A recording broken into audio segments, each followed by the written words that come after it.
சித்தர் பூமி. அனைவருக்கும் வணக்கம். இந்த நாள் இனிய நாளாக அமைய வாழ்த்துக்கள். ஏஎல்பி ஜோதிட ஆசிரியர் சாந்தி தேவி ராஜேஷ்குமார். நம்ம ஒரு அற்புதமான, யாருமே தயவு செஞ்சு மிஸ் பண்ணிடாதீங்க, மாசி மகம். இந்த மாசி மகத்தினுடைய சிறப்பு என்ன அப்படிங்கிறத நம்ம பார்க்க போகிறோம். அதுவும் 2026 மகாமகம் அப்படின்னு சொல்லக்கூடியது இந்த 12 வருஷத்துக்கு ஒரு முறை. அப்போது இந்த மாசி மகம்னாவே நமக்கு சிந்தனைக்கு வருவது என்னென்னா, மகாமக குளம் கும்பகோணம் தான் நம்ம மாசிக்கு ஞாபகத்துக்கு வரும். ஆனால் இதில் மாசி மகத்தன்னைக்கு கும்பகோணத்தில் மட்டும்தான் விசேஷமா அப்படின்னா இல்லைங்க. ஒவ்வொரு புனித நதிகளிலுமே நீராடக்கூடிய ஒரு தன்மை வாய்ந்ததாக, ஆற்றல் வாய்ந்ததாக, எல்லா நீர்நிலைகளும் புனிதத்தன்மையோடு விளங்கக்கூடிய ஒரு மாதமாக இந்த மாசி மகம் அப்படிங்கிறது இருக்கும். அதனால தான் மாசி மகத்தன்று நீராடுதல் அப்படிங்கிறது ரொம்ப ரொம்ப சிறப்பு வாய்ந்தது அப்படின்னு சொல்லலாம்.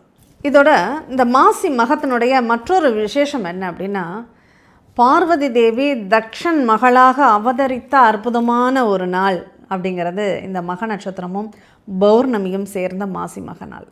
மகம்னாவே பித்ருக்கள்னு அர்த்தங்க.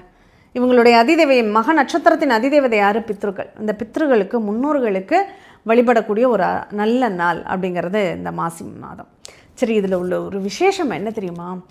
நீர்நிலைகளில், புனித நீர்நிலைகளில் நீராடி முன்னோர்களை நினைத்து தர்ப்பணங்கள் கொடுக்கும்போது அதனுடைய மகத்துவம் அலாதியானது. அப்படிப்பட்ட ஒரு அற்புதமான என்னுடைய வாழ்க்கையில் போன வருஷம் நடந்த ஒரு நிகழ்வை பற்றி இங்கே குறிப்பிடுறேன்.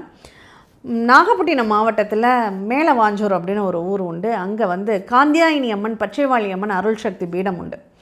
அங்கே பிரம்ம தீர்த்த குளம், 25,000 அடி பரப்பளவில் பிரம்ம தீர்த்த குளம், நடுநாயகம், அந்த குளத்தின் நடு மையத்தில் பிரம்மர் சரஸ்வதி தேவியோடு இருக்கக்கூடிய ஒரே அற்புதமான ஒரு ஆலயம். இது துணையோடு இருக்கக்கூடிய ஆலயம். எல்லா இடத்துலையும் கோஷ்டத்தில் பிரம்மர் இருப்பார், சுற்றுப்பகுதிகளில் பிரம்மன் தனித்து இருப்பார், சரஸ்வதியோடு இருக்க மாட்டார். ஆனால் இந்த ஆலயத்தில் சரஸ்வதி தேவியோட கல்வி கேள்விகளில் சிறந்து விளங்குவதற்கும் நம்மளுடைய விதியை மாற்றுவதற்கும் உகந்த நாயகியாக அங்கே பிரம்மாவும் சரஸ்வதியும் சேர்ந்து இருக்கிறது கூடுதல் சிறப்பு. இந்த குளத்தில் அந்த முன்னோர்களுக்கு மோட்ச தீபம் ஏற்றக்கூடிய ஒரு வழிபாடு உண்டு. ஒவ்வொரு மாசி மகத்தன்றும் நான் வாய்ப்பு இருக்கும் போதெல்லாம் அந்த கோயிலுக்கு போயிடுவேன். போன வருடம் தீபம் மட்டும் ஏற்றலான்னு சொல்லி குளத்தில் அந்த முன்னோர்களுக்கு மோட்ச தீபம் ஏற்றுறதுக்காக குளத்தில் இறங்கும்போது ஒரு ஆள் பிடிச்சி குளத்தில் முக்கி நம்மளை எழுப்பி விட்டால் எப்படி இருக்கும், அந்த மாதிரி ஒரு அற்புதமான ஒரு நிகழ்வு அங்கே நடந்தது. ஒரே ஒரு இதுதான், கீழே சல்லுன்னு கீழே ஒரு மூழ்கி மேலே தூக்கி விட்ட மாதிரி மேலே எழுந்திருச்சேன். எழுந்ததுக்கப்புறம் தான் அந்த தீபத்தையே ஏற்றினேன். ஏன்னா மாசி மகத்தில் நீராடுறது சிறப்பு. நம்ம என்ன காலையிலே வீட்டிலேயே குளிச்சுட்டு போயிட்டோமே, நம்ம இன்றைக்கி என்னத்தை நீராடுறோம் அப்படின்னு சொல்லிட்டு நம்ம தீபத்தை மட்டும் ஏற்றலான்னு நினைக்கும் போது, இல்லை நீராடினால்தான் உனக்கு புண்ணியம்னு சொல்லி அந்த இறைவனே நம்மளை நீராட வச்சு அனுப்பினதாக தான் நான் பார்த்தேன். அந்த மாதிரி அற்புதமான ஒரு நாள் மாசி மகம். அதை தயவு செஞ்சு மிஸ் பண்ணிடாதீங்க. உங்கள் ஊரில் உள்ள ஒரு ஆலயங்களில் உள்ள நீர்நிலைகளில் அந்த கங்காதேவியை மனசில் தியானித்து, உங்கள் முன்னோர்களை தியானித்து அந்த நீர்நிலைகளில் மூழ்கி எழுந்திருந்து நீங்கள் இறை வழிபாடு பண்ணுங்கள். வாய்ப்பு இருக்கிறவங்க இந்த பிரம்ம தீர்த்த குளத்தில் மோட்ச தீபம் ஏற்றி உங்கள் முன்னோர்களை திருப்திப்படுத்துங்க.